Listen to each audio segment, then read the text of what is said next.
بەنیخان و پیسکردنی ژینگەی ناوچەکە بەشێک لە وڵاتیان و چالاکوانانی ئەو قەزایە لە بەردەم تونێلی دەربەنیخان گردبوونەوەیەکی ناڕەزاییان ئەنجامدا و داوایان کرد حکوومەت یاریەم ژیان و ژینگەی ناوچەکەیان بپارێزێت چونکە لە ماوەی 2 ساڵدا 39 تانکەر لەو سنوورە وەرگەڕاون.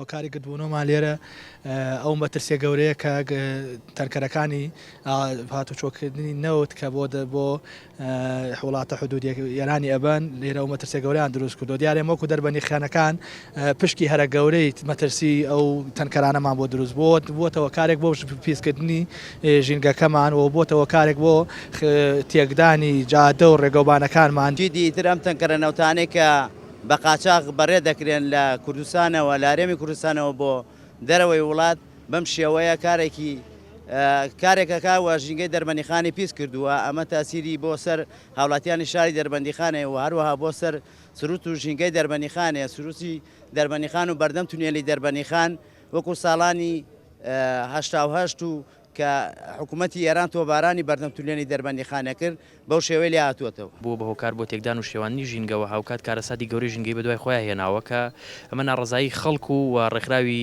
ژینگەی بەدوای خۆیان هێناوە. ئێمە ئەمڕۆ لە بەردەم تونێلی دەربەندیخان گردبوونەوەی ناڕەزاییمان ئەنجامداوە بە دڵنیاییشەوە دەڵێن ئەگەر حکوومەت هەوڵی جددی و کردداری نەنێت بۆ بەدەمەوە هاتنی داواکاریەکانی ئێمە وەکو ڕێکخراوە ژینگەکان و بە تایبەتیش وەکو دانیشتوانی ئەم شارە هەڵوێستی زۆر جددیمان دەبێت لەو بارەیەوە. دامەزراندنی ژمارێک مامۆستای عەرەب لەلایەن وەزارەتی پەروەردەوە لە سنووری قەزای کۆیە ناڕەزایی دەرچوانی زانکۆپەی مانگەکانی ئەو سنوورەی لێکرێتەوە داواکەنەوە بڕیارە هەڵبوەشێنرێتەوە.